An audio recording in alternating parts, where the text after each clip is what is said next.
listening to Smashing the Party. This is your host, Nate Baumberger. Welcome, welcome, welcome.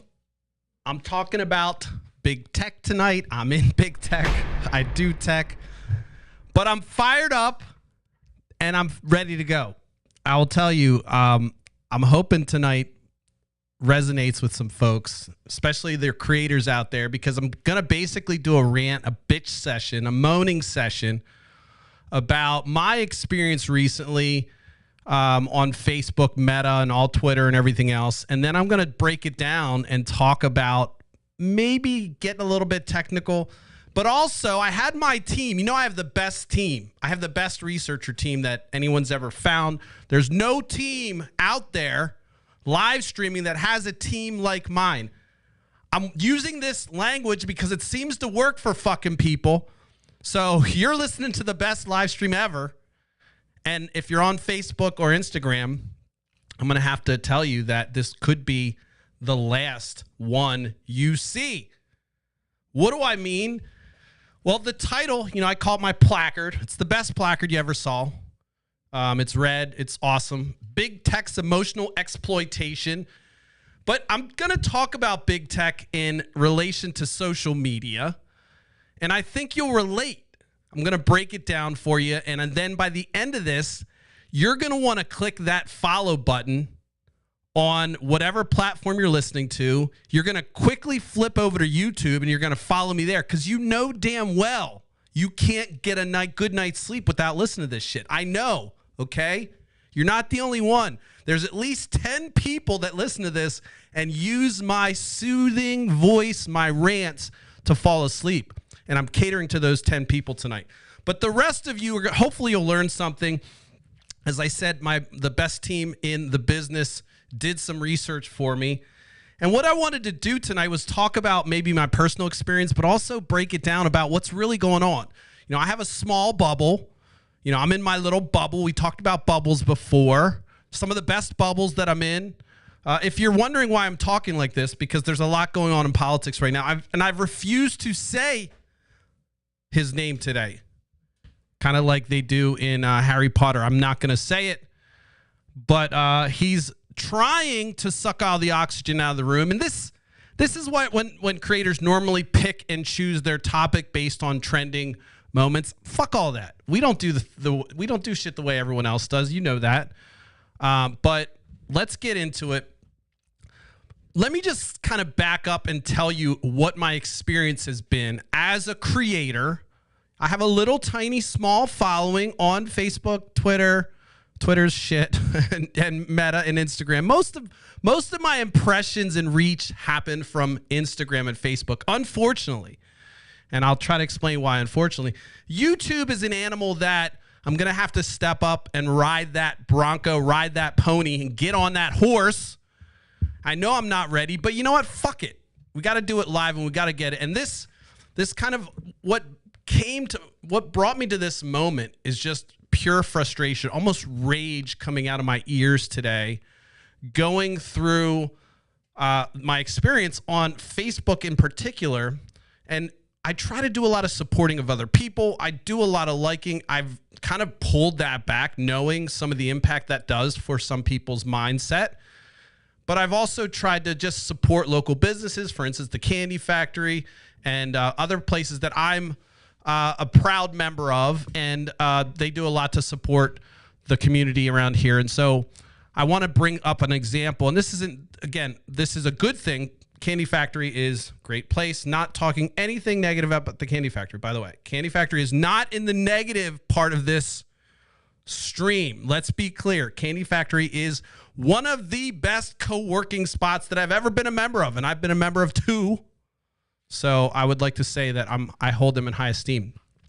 The reason I bring that up is because there are several times where I've made posts supporting some of the things that the Candy Factory is doing. They throw events. They do all kinds of cool stuff here. It's a great community if you don't know. By the way, this is free advertising for the Candy Factory. I expect at least a star from one of you two, jokes aside.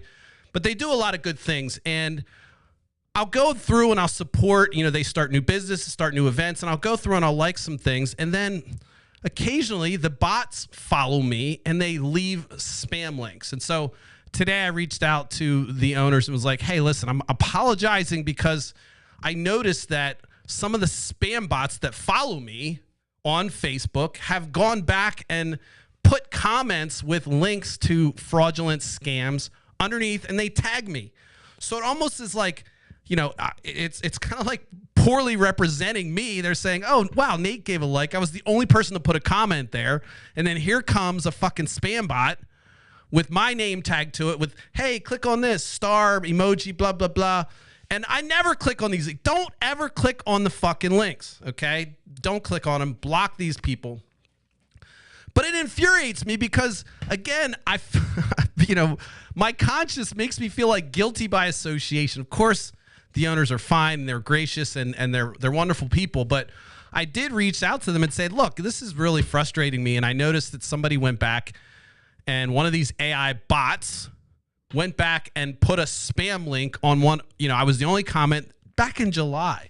So I just was like raging inside. Hopefully the owners didn't see my rage in the message I said that, but I was literally like, you know, almost screaming because it's like, you're looking for engagement. You're looking for real content. You're looking for real engagement, real people to interact with your page, or at least read the information and walk off and think whether you want them to feel good about it or come to your event or whatever it is.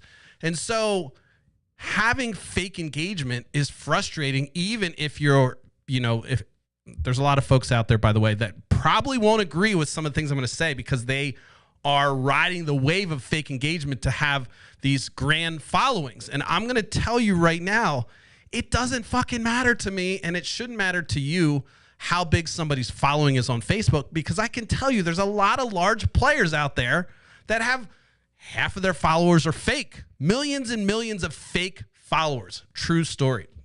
And so, you know, I after I reached out to them, they were gracious, but I certainly, you know, felt the obligation to talk about it because it's not a one-off, and I'm sure it happens to other folks. I put myself out there. I understand there's risks that are associated with that. You know, I had to remove all my personal information. I was advised to remove everything that would identify location, all this stuff. Of course, people can figure out where I am, but it makes it a little bit harder for people to figure out, okay, where does he live? What's he doing?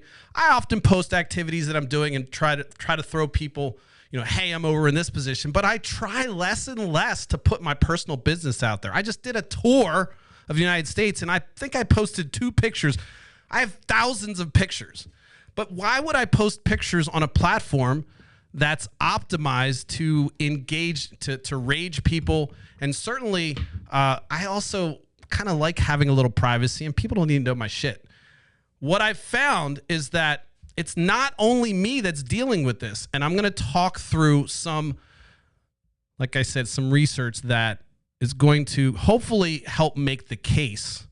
And after you're done listening to this, you're going to have no choice. You're going to feel obligated to follow me on YouTube, because I know out of the 60 people that follow me on YouTube, there's more than 60 people that listen to me. Okay. I know that for a fact. And so you're holding out, you're playing hard to get. I'm going to woo you. And unfortunately, I may have to force you to go to YouTube to find my live streams after today. I was in a rage today. I made this statement to one of the owners and say, look, this is my last day on Facebook. I made a post. I'm going to try to do it, folks. This is probably going to be my last live stream to any Meta products. If it's not, then I'm not going to do any follow-up, and I'm going to disengage. Now, I know it's not an airport. I don't have to announce my departure. Here we go. We froze again. Awesome, awesome, awesome. We're doing that again. Cool. So I know it's not an airport, and I don't have to announce my departure, but I think, and that's a joke, by the way, if you haven't heard it, but I want to really explain to my viewers and my listeners what I think is going on. And we'll start out with some background. So the 3 popular platforms that I've used to stream are Twitter, Facebook, and Instagram. There was a time when you could go on Instagram and you could see wonderful pictures. And of course, a lot of photographers were loving it. Of course, Flickr, for you old school folks, Flickr was one of the first places you dumped your photographs so people could see it. And then Instagram came out, and it certainly was a hit. And it certainly had, when it first came out, it had an organic feel to it. Meaning, if your picture was really, really good, there's a high probability that other people would like it, pass it on, and next thing you know, this small photographer maybe that has a Sony A7C, they're just starting out. They took this wonderful photo, and next thing they have a lot of people looking at their content, and they also have a lot of fans because something called organic reach was possible. This means that the community decides what's good and bad. Remember the old days of viral videos. They do not happen anymore. It's all pay to play. And so if you're on Instagram, you probably are already aware of the fact that it's fallen way short of those days where you could just post a picture and hope somebody sees it. Everything has become pay to play. I also want to try to draw a parallel between how we've let the digital world mimic our bullshit that we have in real life, where it creates a barrier to entry for new people. So let's just kind of walk back to Instagram, and I'll talk about Facebook. When Instagram first came out, it was a it was a great place to share things, and you could discover photos. Your friend would share it, and it was easy to connect with people. You certainly didn't really care about the people. You connected with other content. And so this was a fantastic way to get away from the text-based Twitter and then the text-based Facebook, which was still, trying to stay away from what MySpace ended up as, which was just essentially like videos and HTML tags and everything else. So Instagram came out. It was refreshing. It was a great place to go to, and a lot of folks that came from Pinterest had gone to Instagram. Instagram was purchased by Facebook. But when Instagram first came out, it was nothing but photos. There wasn't any agenda. And there certainly wasn't all the features that you have now. You couldn't message. You couldn't do all those things. I don't believe you could message. But Facebook bought it. And of course, Facebook corrupts everything eventually because Facebook's only reason for existence is to track data and become a marketing tool. And so let me just get my notes here because I don't want to get lost. What's interesting about Facebook, so let's just put Instagram aside. Instagram started out just pictures, easy to find. Facebook bought it. It still had some organic reach. What that means is, when I say organic, it means again, it can be discovered and there's no barrier to discovery. There's no monetization of those network connections. And so those days are long gone. By the way, I'm going to talk about Google search too, and everyone that fucking uses the internet probably will relate with that one. But what's interesting about Instagram, it was purchased by Facebook. Facebook then decided to integrate it into their platform and do the same thing. So Instagram remained a very possibility where you could remain a place where you could possibly go viral up until about 2018. And of course, the 2016 election forced Facebook to remove a lot of the ability for folks, in particular marketing folks, to target people based on emotion. So believe it or not, as crazy as Facebook is today, there was a moment where you could actually decide in your ad, all right, I want somebody that's feeling this way. I want to target these folks. So you could put out a picture and say, look, once they feel this way, let's target them that way. And so, of course, who decided to use that? State actors. And of course, you can talk about the Russian bullshit and all that stuff, which is true. But Facebook had to change their tune and had to make it so that wasn't so obvious, and you could no longer do that from the marketing stance. However, they didn't remove the ability to trigger folks. In fact, they optimized the ability to keep people sucked into their platform, and they decided to internalize that. In 2018, Facebook's algorithm shifted towards prioritizing meaningful interactions. And what that meant was they were going to focus on content that was meaningful interactions for friends and family. This was what they put under the guise of, hey, we're improving the algorithm. What it did really effectively meant was it reduced the reach of any organic content, because any connection that you make on there, let's say you make a connection with somebody that's a potential client. Let's say you're in real estate, you make a connection with a new client, you get a lead. I mean, realtors will tell you any lead is worth a ton of money. Facebook realized this, and they said, look, any new connection you have has to go through us. We vet it. And in many cases, you have to pay to connect to other people. So despite what you may feel on Facebook, you are literally in a bubble in your little profile, and your reach really only extends to maybe a small percentage of the people that are actually on your friends list, believe it or not. So you have these $1 million follower accounts that have maybe 2% of their followers engaging with their content. What does that mean? That tells you that either the followers are fake, they don't give a fuck about your content, or Facebook is limiting the reach of even your own friends and family. And for instance, if you're running a page and you have 1 million followers, they've decided that's not your friends and family, so they do a whole different dance. So in 2018, again, 2016, they had to alter their they had to remove the ability for people to pay to piss you off. They then basically took all that knowledge, internalized it. Then in 2018, they were like, all right, we're going to make it more meaningful so that when you have your close circle of friends and family, you have a lot of content that will come from them, which sounds great, right? That sounds like a social platform. However, they continue to market to businesses. They continue to need revenue. You're not paying to go on there and talk to your friends and family. And of course, if they make it all advertising, at first, it wasn't all advertising.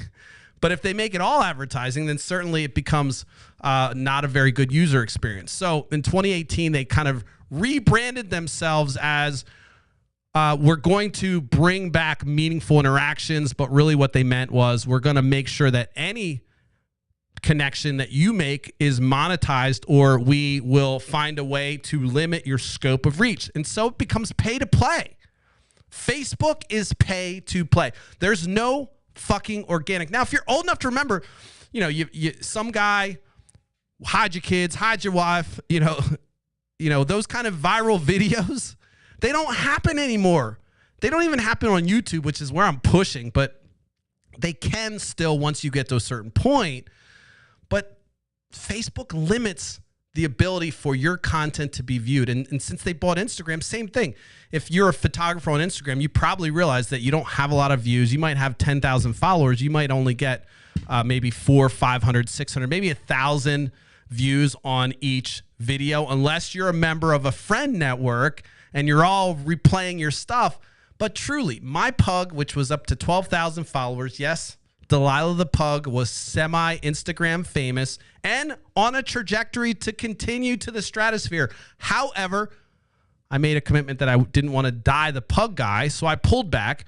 But I learned a metric shit ton about how their algorithm works, and certainly how a network of pug people help support each other to help grow their network, which, again, that was my family.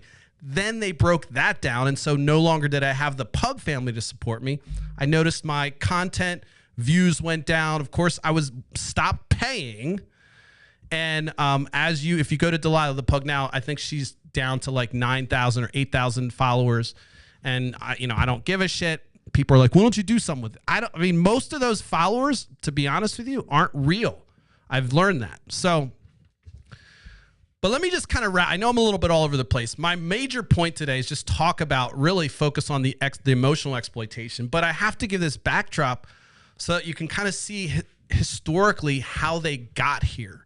And they got here by taking a product like Instagram, for instance, that was purchased by Facebook.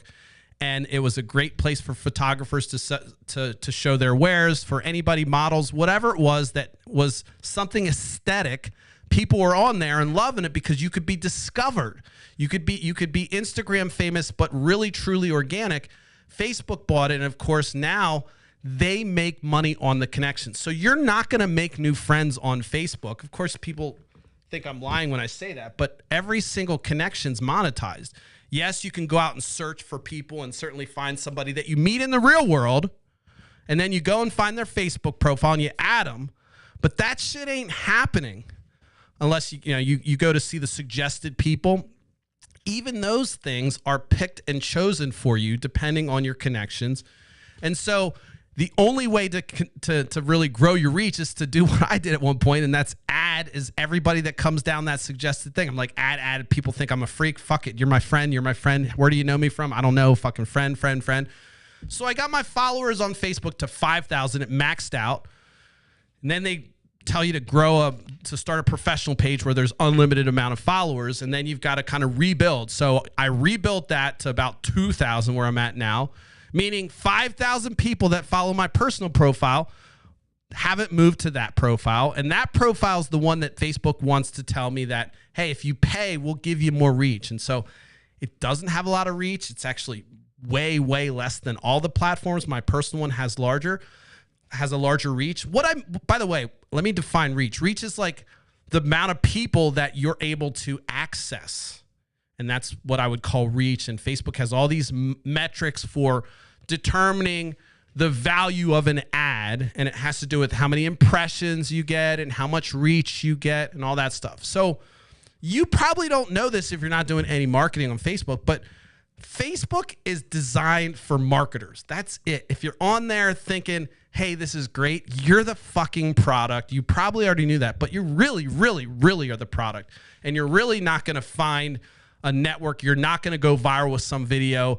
You're not going to do anything that Facebook doesn't allow, especially if you're not a paying player. Unless, of course, you break through some event in the real world and then people search for you. And of course, then you may or may not get some traction. And you may think that's all right, but the problem is they advertise themselves as a social network. It is not a social network. It is a marketing tool that monetizes any connection you have, including your friends and family. Let me give you a perfect example. I know I'm all over the place, but let me give you a perfect example of something that happens. I'm going somewhere or my wife's looking at something, and as soon as she starts looking at something, it comes up in my feed as advertising. So they know that we're married, and that even though she's not on Facebook, or she is occasionally, she turns it off and on, even though she's on Facebook, or she's not on Facebook, she'll do a search in Google. Now, I'm not going to explain the technical how they do that, but there's something called a Facebook pixel that people put on their website that tracks you, even when you're not on Facebook. So they're like, oh, I don't use Facebook. Well, you're still in Facebook's fucking, if you're using the internet, there's a high probability that somebody running a website that you visit is having a pixel tracker on there. And Facebook then aggregates that data. They create a profile of yourself. And then they use that to monetize and send ads. So I can tell what my wife's doing on her computer by the ads that I get. If she's looking to travel, if she's setting up a vacation, or even trying to buy me gifts, that shit starts coming in my feed. And I even say to her, I'm like, hey, were you looking at hotels yesterday for the thing? She's like, yeah, I was trying to get a hotel. I'm like, oh, yeah, that's cool. They're throwing me Hilton or something to that effect. So that happens all the time. We all know the experience where you're like talking to somebody, and you go home and all of a sudden it's in your feed. Happens all the time, right? A lot of it has to do with the way you're searching, inadvertently searching for things. People think that their microphone's on, and that's not the case. It's typically because you made some kind of search, or somebody did. Let's say the person you're talking to went to their phone and typed it in somewhere. That data is tracked, and then it goes back and says, hey, you were connected in real life, and it throws you the ad. It doesn't tell you anything about that person. It just throws you the ad.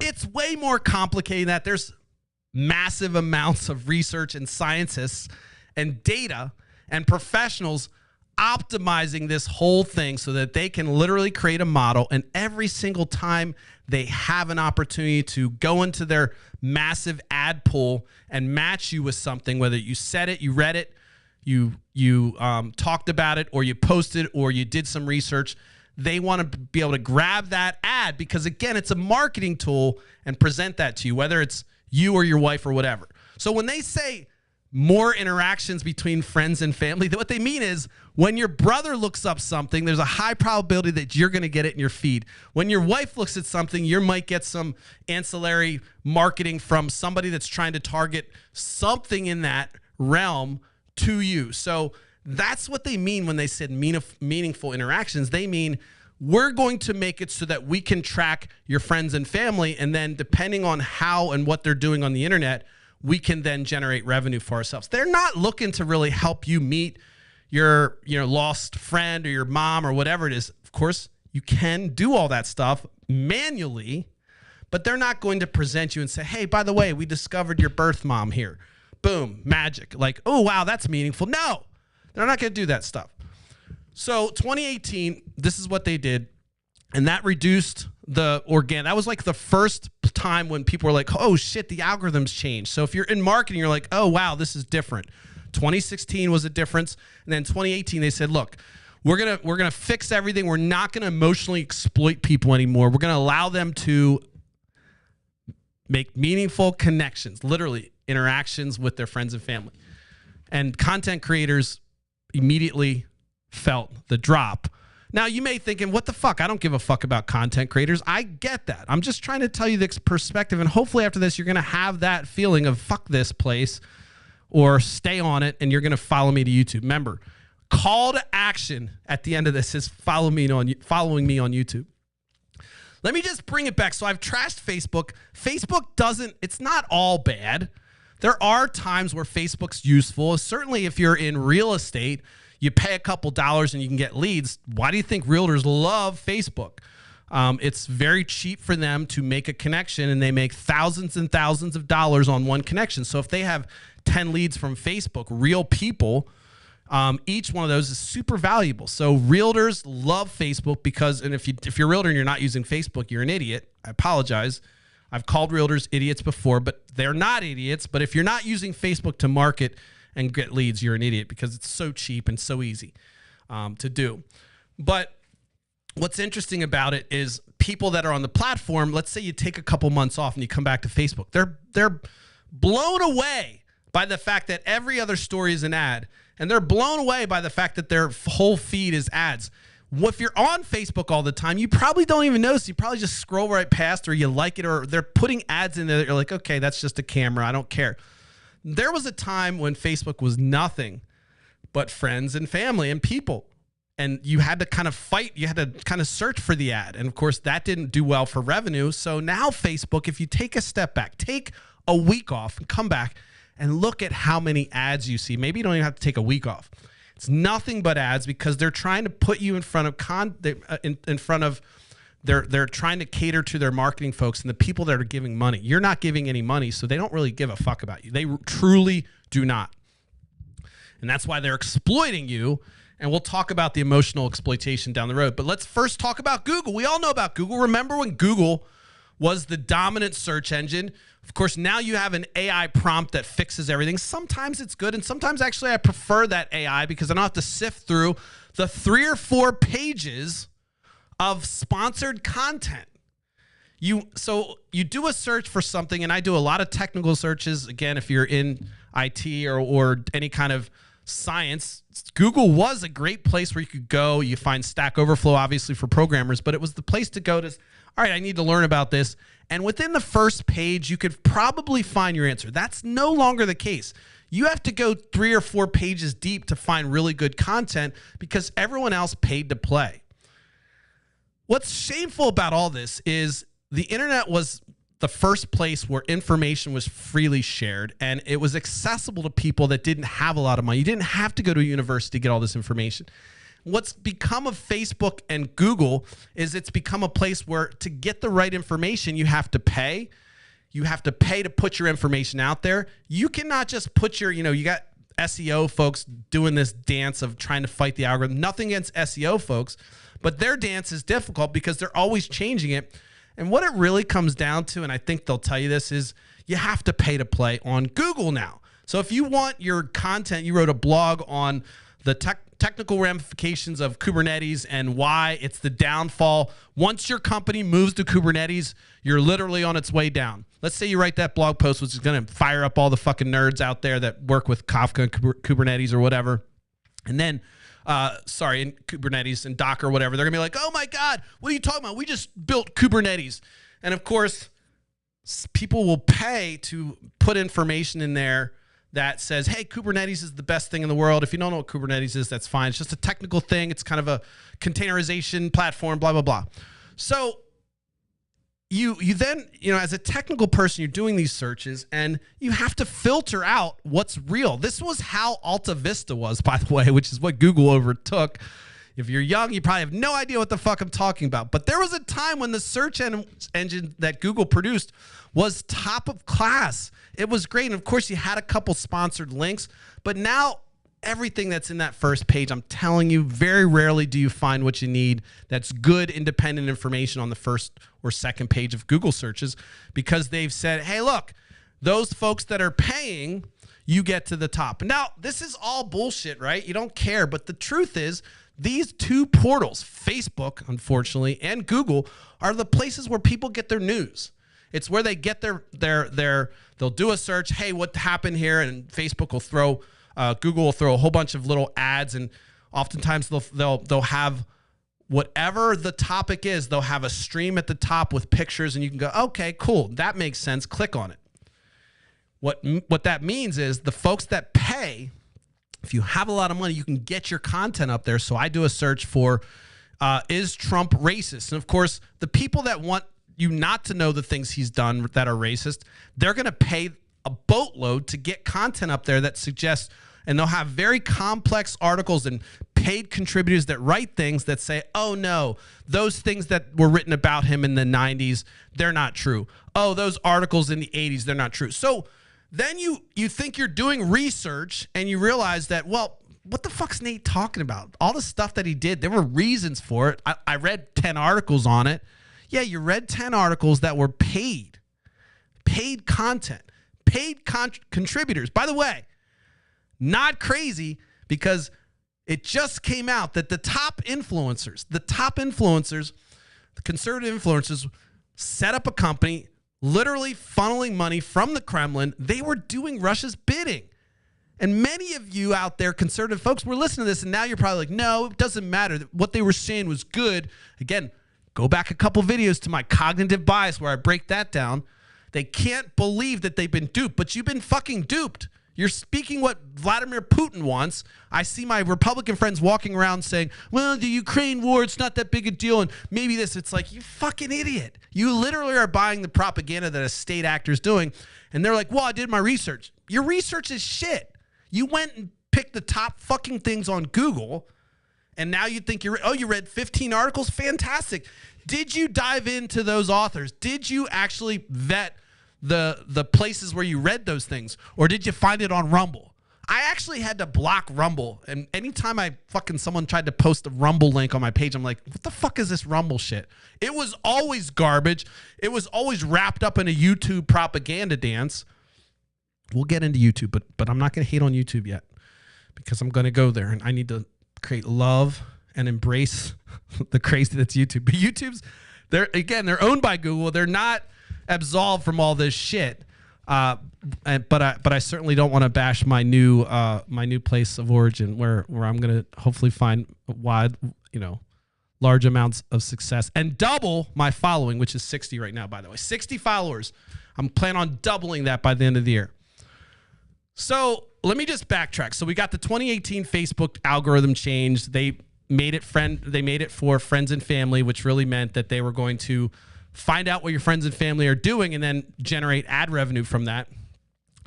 Google has totally fucked up their search. Of course, the AI prompt is probably the best thing right now. Honestly, as much as people hate the AI prompt, truly, I love when I'm like, okay, cool, I don't have to sift through his fucking pages. Now, if you're a person that's writing something, for instance, you write a lot about cooking, and I'm asking questions about, how do I peel an egg that I just hard-boiled egg without fucking breaking the egg, and how do I peel it? What's the best way? And you happen to be a specialty cook, and you have a ton of blogs, and you've been writing content for 15 years, perhaps. Well, Google AI just took over your job and said, hey, you know what, Nate? We've extracted information from his blog, and we put it into a little prompt. So, again, who gets burned? They're the creator. But Google doesn't care, because you're on their page, you found the information, and guess what? If you didn't pay to play, you're not going to be in that top echelon where, let's say they don't like the AI, they're going to skip down. Well, the only people that are up there in the top results are people that paid either search optimization guys or paid Google to get there. So you're really not getting any new information. When you think you're doing research on Google, if you're not diving into the sources and where they're coming from, it's not fucking research. I don't give a fuck if you have 15 sources.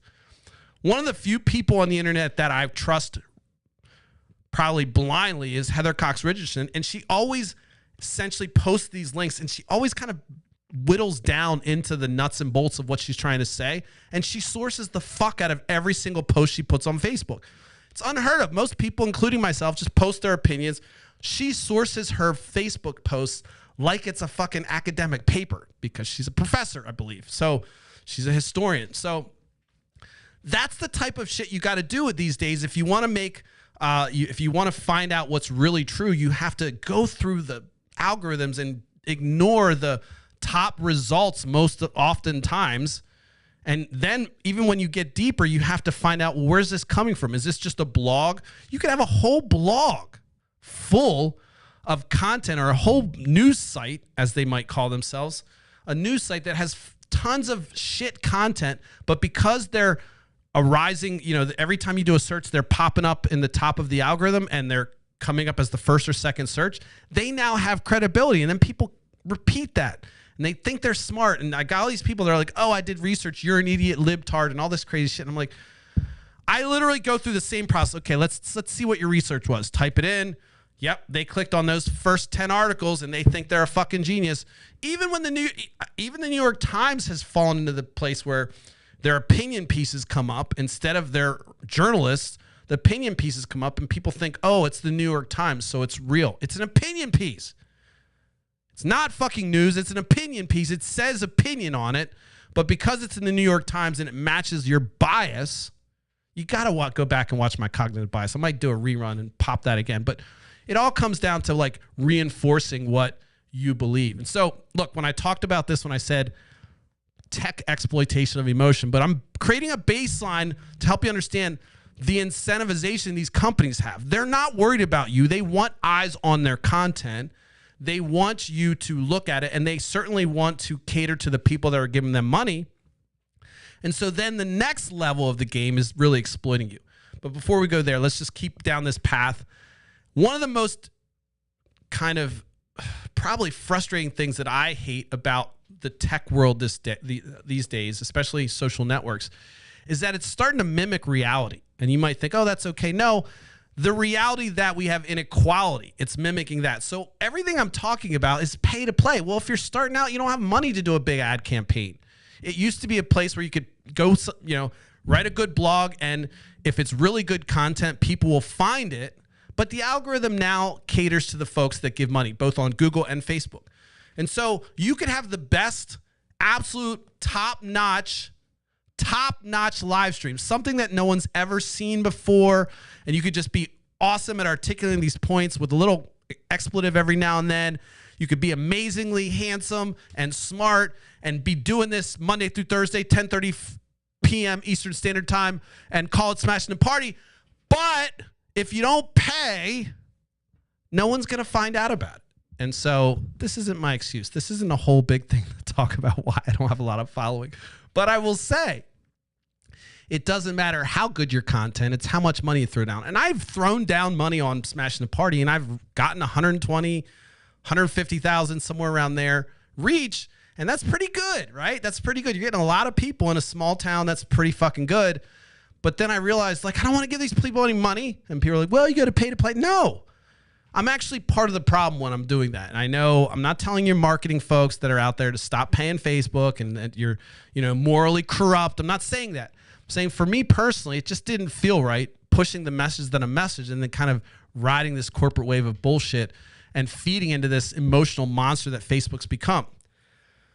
Let me see a little history. LinkedIn did the same thing, by the way. LinkedIn was actually one of the last organic places. TikTok is still, for the most part, unless you go in on a business side, TikTok's still very organic, where you can be discovered. People go on, I know moms and dads that post one thing of their kid on Facebook, goes nowhere. They'll post it on TikTok, and it's a cute little thing, and everybody sees it. I have friends that have millions of views on certain videos because they're funny views. They're funny videos, and they didn't have to pay to share that. People discovered it because it was good content. And so I don't know how accurate this is today. My team didn't provide this information, even though they're the best team in the world. But I believe LinkedIn, for the most part, and TikTok are still organic, where you can actually put content out there and it can be discovered. I believe LinkedIn's moving away from that. They've really tried to kind of put a soft paywall up recently that can prevent people from seeing things. In fact, you have to pay to stream now, I believe, or at least you have to get to a certain following, or you have to make a case to stream. So I think they introduced pay-to-play mechanisms where businesses had to invest in sponsored content. That's what it was. Or premium plans to reach a broader audience. So again, LinkedIn has that organic feel where the network, you can find people and it can certainly connect you with good content, but they've moved towards more of a pay-to-play. Twitter's insane. Twitter has become pay-to-play to the point where you can't even live stream. I had to disconnect Twitter because they won't even let me live stream unless I pay. Now I do have a check mark there. I got the check mark because I'm doing political stuff. People are like, "Oh, you don't have any followers." There's a reason for the check mark. It's because it validates the things you're saying, and also most news places won't post a tweet that doesn't come from a verified account. So that was the number one reason. And on Facebook, the reason I did it, because I know that by paying and getting that check mark, it also allowed me to recover my account. You get a lot of benefits there. Plus, they push you a little bit further down the road. I'm paying. So essentially, I'm maybe one little notch up from the guy that doesn't have a check mark with the same amount of followers. And that's it. I'm not sure how long I'm going to keep the fucking check marks, to be honest with you. And especially because I'm going to be moving away from these platforms. But the larger point I'm making, it's pay to play. Now, what does all this mean? I titled it Text Exploitation. Well, what they do now to keep you engaged is they've been accused, the platforms have been accused, Elon Musk accused Twitter of censoring speech. Conservatives railed about being shadow banned, and they said they weren't getting their content out. And of course, that was because Facebook essentially said, look, we're going to make it so that people are going to try to find the content they want. People don't want your fucking content. They don't want your rage content. Well, Facebook flipped the switch. Twitter was bought by Elon Musk, and they said, you know what? Fuck it. It's free speech. So they've allowed rage content to come back in. What's rage content? Rage content's the shit where if you're a liberal or a conservative, you get the opposite of shit in your feed. Now, for me, it's completely batshit insane crazy. I get stuff that's like I would never, ever in a million years follow. And of course, every single fucking time it comes to my feed, I'm just tempted to say, fuck you, or blah, blah, blah. And I noticed, especially over the last week when I'm trying to kind of figure out what the next play is and all the political turmoil we're going through in the U.S., it's been a nightmare. It's been a nightmare of rage content. I mean, fucking Sean Hannity is like the best stuff. I'm getting people that are Mark Levine. I'm getting this little fucking Adolf Hitler looking motherfucking student guy that speaks for Trump. I block, and they just keep on coming up with it. And then you start to sift through their followers and you realize half the shit's bots. A lot of times when you're arguing with somebody on one of these pages, you're arguing with a bot. If it isn't me or a friend you know, I'm telling you, it's most likely a bot. Notice that when you go to some of these pages, they'll have one line, amen, amen, or I agree, I agree, I agree. What the fuck kind of engagement is that? I promise you, I'm a people pleaser. I like validation. I block anybody that's like, if I had 15 people go, I agree, I agree, I agree. The like button, buddy. Like it and move on. If you're that's not real engagement. That's not real. That's not there's no contribution to the conversation when you're getting these one-line things. So I'm probably overly paranoid, but as soon as I see activity that's really kind of just, benign, or it's just kind of like, what the fuck is that? Like, it means nothing. I block it. And so, I block friends. I block family. I don't care. But I kind of try to do it because I'm on social media probably too much at sometimes, but I'm on it enough to know that there's certain content that will continue to enrage you. And some people like that. Again, there's nothing wrong with feeling emotion and getting emotional about things. And certainly when it has to do with, children being killed in Palestine, or, Donald Trump, disparaging Haitian immigrants, whatever it is, of course, that's stuff that you can get emotional about. But when it's constantly put in front of you the opposite, or they're trying to expand your bubble by essentially putting you into a position where you're doing nothing but raging, believe it or not, that is going to help them make money because you're going to see more ads and so forth. So you've kind of seen this evolution of these social platforms go from being a place where you can put your content and it can be discovered. Oh, Instagram's a nice place. Facebook's decent. It's better than MySpace. Things change. We got to make money. How do we keep people engaged? Google algorithm. Hey, look, we need to make money. Just people searching. Everyone's using our platform. We need to make money somehow. Well, we've got a lot, people want to be placed more on the front page. Everyone wants the front page. So we're just going to have a front page full of sponsored content, which for the most part is what it is. And so now Google makes more money. Facebook makes more money. Elon Musk is somehow making Twitter lose money. But when you get into rage content, or you get into forcing people to pay to play, ignore the rage content. When you get into this making people to pay to play, it's going to corrupt the user experience. And so for me, Google's search sucks. For me, Facebook is a trash heap, and Twitter's been a trash heap. And then, Elon Musk bought it and made it more of a trash heap. But they're all simply designed to make you engage, keep you wrapped up, get you emotional, and then put the ads in front of you that will make you take a call to action. So if I was to create, a call to action for moving to YouTube, I might do a video that talks about the horrors of Facebook, Twitter, and Instagram. And then I might scare the shit out of you so that you're feeling obligated to go to YouTube. I would never do such a thing. Or am I? But anyway, let me just get back to the point here. So more history. YouTube definitely has increased its ability to take in ads, and they are also not perfect in the organic model. You have to pay to play. You have to have a certain amount of followers to get to stream, all this stuff that makes it difficult. So being owned by Google, you're going to fall into the same kind of problems with YouTube. And I'm not saying that it's free from all the bullshit and the exploitation. But Facebook is really taking it to a next level on the emotional exploitation, because they've decided, since they would listen to conservatives bitching and moaning about shadow banning, they made it so that whatever you are, or whatever your political affiliation is, or whatever you love or hate, they're going to put content in front of you that's the opposite, so that you're either engaged. First, they'll soothe you by putting some content in front of you, and then they'll slowly put content in front of you that'll make you rage. And I promise you, I'm not alone. You're probably thinking, what the fuck are you doing on there? I'm telling you. You may not notice. It might not be rage content. You might not get mad, but it's certainly going to make you emote.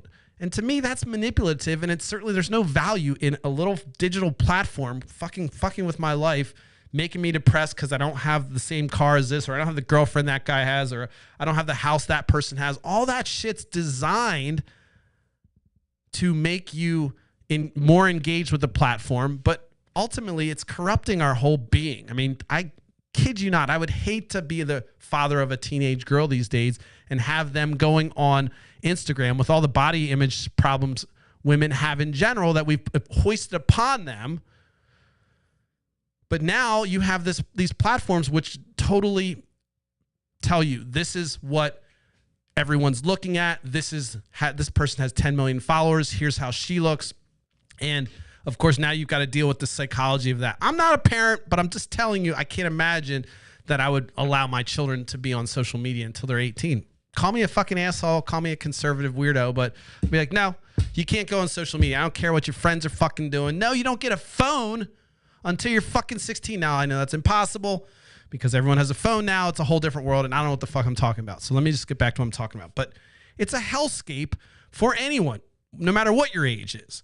And it's by design, and I feel like that's the exploitation I really want to target on. So what's crazy about all this stuff is that the reason I feel like it mimics real world is we have this pay to play in the real world, the same thing. So we have this inequality where if you're a big brand, you can get reach. If you're a big brand, you can certainly break through and pierce into everyone's room. But if you're not a big brand, you can't. So to me, that essentially has become a place where they've taken the internet and somehow convinced Facebook's a portal for news, somehow convinced the first thing you do is check your Instagram or Facebook when you wake up. Don't lie. A lot of people do it. And then the next thing they want to do is make sure that you're emotionally engaged. So they're going to put that content in front of you. They're going to make you feel happy. And then they're going to slowly take you down a path where you're going to keep coming back and you're going to keep wanting to click on the shit. And that way they know and they've modeled your behavior, and now they can start injecting ads into your world so that you can buy more shit. So it's a fucking weird cycle. And to me, it's exploitation. But let me just read. The parallels between digital and real world pay-to-play environments are stark.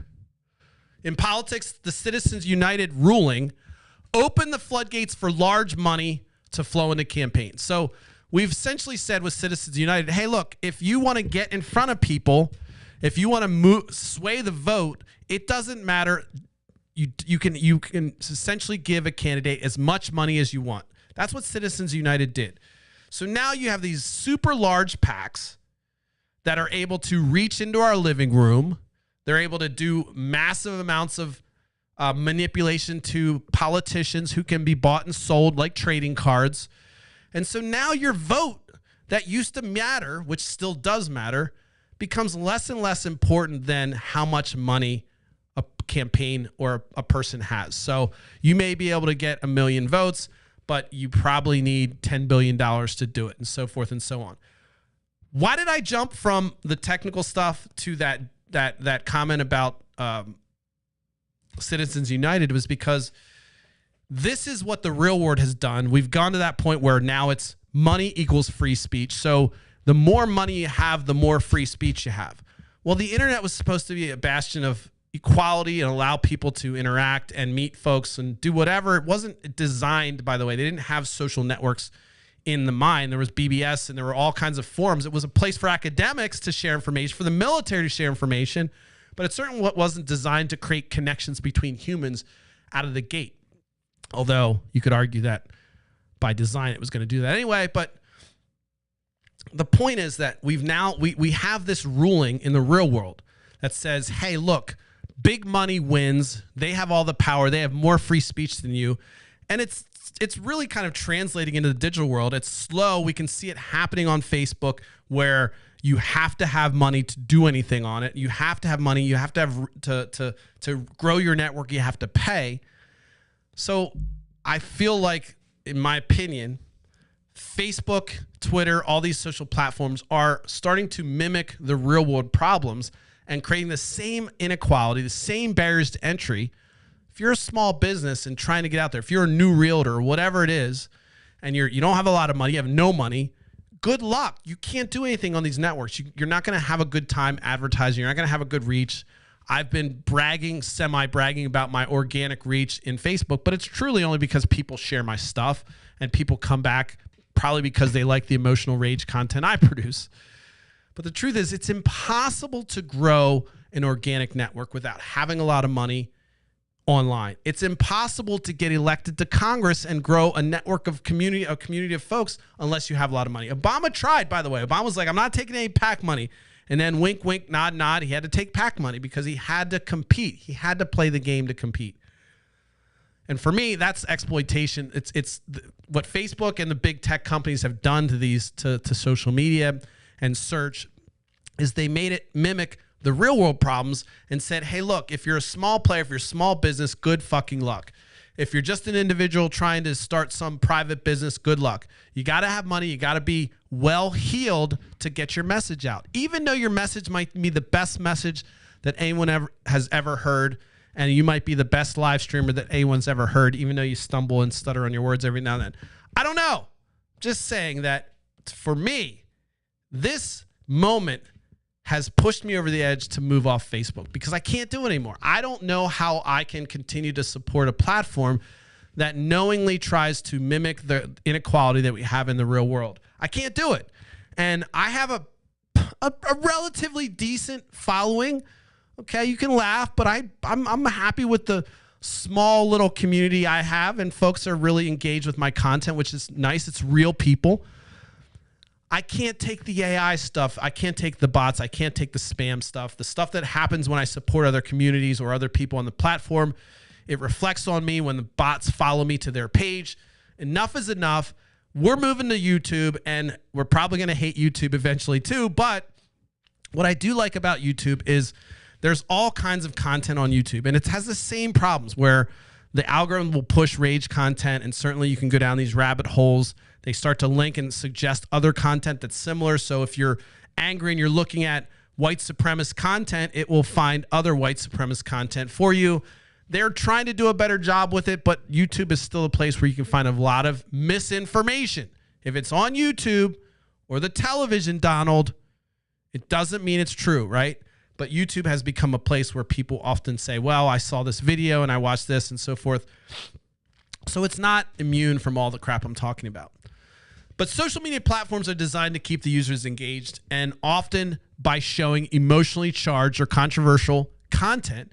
The AI-driven stuff, the algorithms detect what triggers strong emotional responses, anger, fear, excitement, and it prioritizes that content. So it taps into the user's cycle of consuming emotionally draining materials. And it will wear on you if you're on these platforms too long, I promise you. It contributes to the spread of misinformation and mostly emotional fatigue, which is where I'm at. I'm completely fucking exhausted, and users are being bombarded with sensational content that doesn't lack any value. There's no substance to it. So let me see what else I had. Elon Musk purchasing Twitter was a nightmare. What I'd honestly like you to take away from this is that you need to be vigilant. You can't just put things in front of your eyes and ears and not have some kind of filter. You have to take breaks. Now, you could think, well, Nate, maybe you're on social media too much. I'm not gonna disagree that I've been posting a lot of content, and I spend probably more time pushing an agenda than other people. But I will tell you that you're not immune to it. Even if you're checking in the morning, you're going to it once a week, whatever it is, whatever your infrequent visits to these platforms, and most likely you visit Google a lot, you're getting content that's been designed to either it's been put there by the person with the biggest bank account, or it's designed to put you through an emotional cycle that will allow you to be manipulated by these things.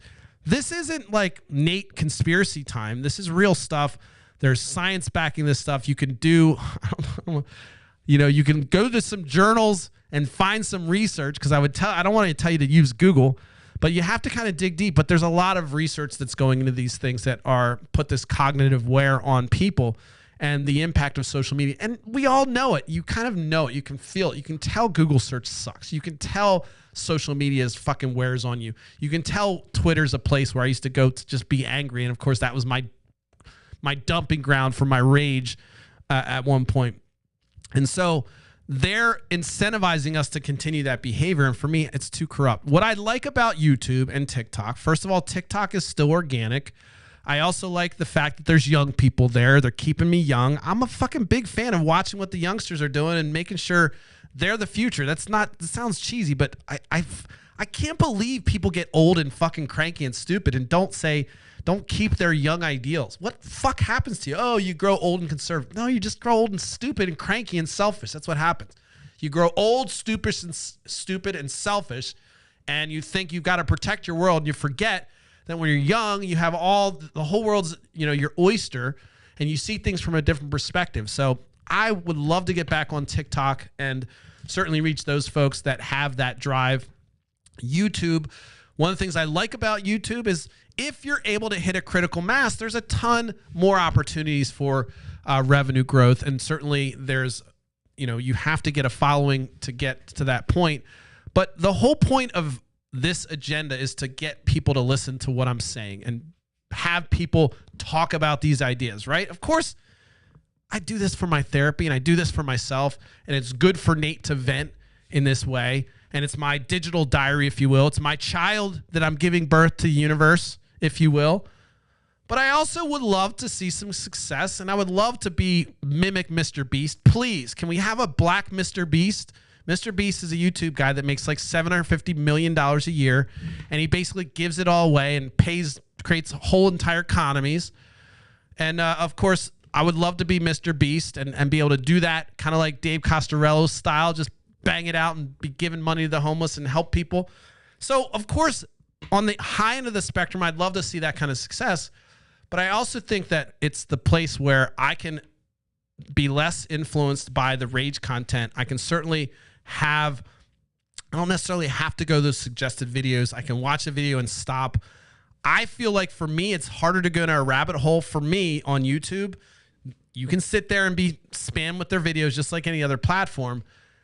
But I'm going to argue that the YouTube is much less restrictive than Facebook as far as content goes. And I want to be able to say whatever I want. Doesn't mean YouTube's not going to flag me if I say fuck too many times, or, if I know you're not allowed to talk about illegal substances and that kind of thing, but which is annoying because I would love to talk about my experience with that. But I just feel that the way Facebook has engaged with me personally and the network of people that I'm familiar with, including places like the Candy Factory and other places that I associate with, I'm done with it. I've got to move on. I can't contribute to this anymore.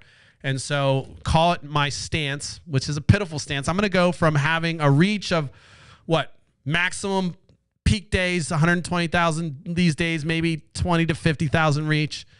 I'm going to go from that to having like zero reach. And it's going to be painful.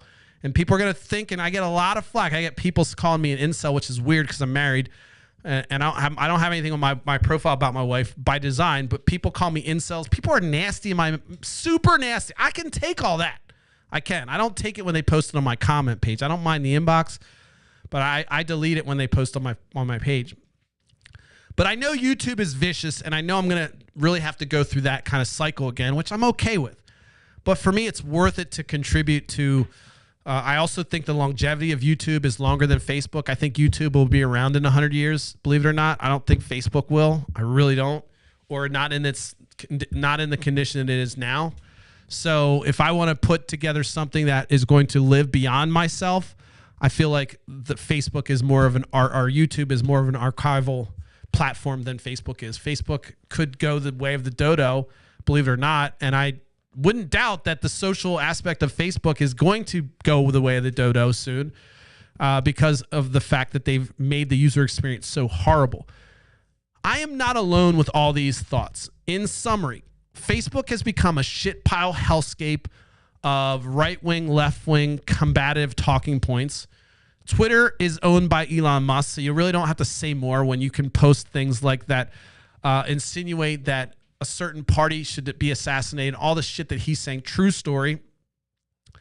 Instagram, unfortunately, has become, since it's owned by Meta, it falls under the same bullshit, and so I don't feel comfortable streaming there anymore. Now, I hope I don't go back on my word, but I'd like to put out my hand, shake your hand, and say today is the last day that I'm going to live stream on Facebook and Instagram. Now, I know that's breaking news. I know the press is going to go crazy. I know people all over the world are concerned about where I'm going to do my next live stream, and that's why I'm doing this announcement, and that's why I created this show today. I wanted to at least talk about what's frustrating, try to give a little history of how these platforms have devolved into what they are today, including Google search. Google search isn't social media, but it's still where you try to go for information. You're still trying to figure out what's what. And Google has decided to bend to the almighty dollar, and the platform is shit. It's time for a better search engine. Somebody can come up with it. I've seen a couple come and go. Google's big, but trust me, they who would have thought AT&T would have been smaller than it is today when it was a behemoth at one time? In fact, they were some of the pioneers of Unix and all the technical stuff we deal with today, and now they're just another phone company. There's other companies. Google, behemoth, certainly ripe for somebody creating a better product because search sucks. That's why they're throwing AI prompts, because GPT does take over some of that ability to get information that you need. Today was a little bit rambly. I'm a little bit frustrated. I wanted to just vent and also just articulate my understanding of what's happening on these platforms. And the biggest thing I can tell you is you need to be vigilant no matter where you're at. Whether you're on YouTube, X, Twitter, Facebook, Rumble, whatever it is, when you're reading the paper, whatever articles you're reading, whatever it is, you got to vet it. You got to think critically. And that's the problem with a lot of what's going on right now in the world, is that people don't think critically. There's a whole entire party or movement that doesn't think at all and just takes their orders from one person while simultaneously calling everyone else a sheep. It's fucking mind-boggling. I don't understand it, but that's the world we live in. So today is the day where I'm going to stop, at least this week. I'm not going to stream on Meta or Facebook anymore. And I'm going to just stream to YouTube starting tomorrow. So please go click Smashing the Party on YouTube. Subscribe to it. Maybe one person tonight goes over there and subscribes. I'll be happy. I understand that the content that I'm producing has to become a little bit higher quality, 4K and all that shit. We're up for the challenge, but I can't contribute to what's going on Facebook anymore. So I'm going to have to sign off, and today will be my last day. Let me see what if I can recap. Social media giants have shifted to pay-to-play models. They suppress innovation. They promote emotional manipulation and stifle small creators. You guys need to follow me on TikTok. You need to follow me on YouTube. TikTok, I've been hesitant. I'm able to stream, but the youth, they got me a little scared. I'm not feeling like I know what to produce on there other than rant and rave. And none of these kids want to listen to me talk for an hour. So, but I have the ability to stream there. So we're going to have to kind of turn up the volume there. I'm working on other things during the day, but I do want to dedicate more time on the weekends to try to up my YouTube game. So I'm open to suggestions. I know people have given me suggestions about how I can grow my reach and all kinds of things that I'm on Facebook and Twitter or Instagram, and I don't really give a fuck anymore about that shit. So if you got good advice on YouTube, one of the things my brother said is putting up a Discord link in there, creating a community. I'm all for it. I think that's where I'm going to go. Let's hope that in 10 years' time, because I plan on doing this till I die, in 10 years' time, I get to 1,000 followers on YouTube, and that I will be able to at least enjoy some of the fruits of all this hard work before I pass it on to future generations, which will be studying my content for some reason. I have high hopes, okay? I have high hopes. All right. I don't know if I sounded conceited or not. That's fine. Let me see if I covered everything. Explain my move. My team said, explain your move to platforms with more organic reach, encouraging my followers to join. All right. I'm encouraging you to join. Let's see here. Yeah, I'm not talking about the crazy shit that's going on with DT. That's just not, there's no point. If you want to go back a couple episodes, I talk about the motive that he has and the modus operandi of sucking all the oxygen out of the room. Tonight, I wasn't giving him any oxygen. This is not going to allow this video to trend. No one's going to watch this video. That's okay. I refuse to jump on that fucking horse of continuing to talk about this trash human being. And I say trash human being because there's only been a few people in history that have used rhetoric like his, and they all turned out to be complete shitbags. And so I'll say that tonight we did not talk about shitbag, and we're not going to. And the more that we talk about other things, the less oxygen he can take out of the room. So Kamala Harris, let's see you go. That's the only thing I'll say political today. But this is me signing off from Facebook Live for a little bit. Doesn't mean I'm leaving the platform. Doesn't mean I'm not going to post things. Though I've considered just removing all my posts on Facebook. But I'm going to allow it, and we'll see where it goes. But this is the end of live streaming on Facebook. I appreciate everybody coming to YouTube. I need to roll this into a podcast. For those that don't like YouTube and hate it, I need to roll this into a podcast, and this is the motivation to do it. So you'll see me on YouTube, you'll see me on TikTok, and you'll see the podcast coming out soon. All I got to do is record this shit and put it on there, and people will listen to it, hopefully. But goodbye, Facebook. Fuck off, Zuckerberg. You've created a shit platform. You took something that was amazing with the ability to connect people all across the world. It's never been what Twitter was even. Twitter actually, was part of the Arab Spring. Facebook was just a side player. So Facebook and Instagram can fuck off. Of course, I'm not leaving the platforms completely, but you're no longer getting my golden live stream. So that's all I got. Hopefully, I'll see you on YouTube, guys. Just follow me over there. Get me to 100 people. It would be like the greatest gift. My birthday's coming up. Let me just stop. My camera froze because I waved my hand.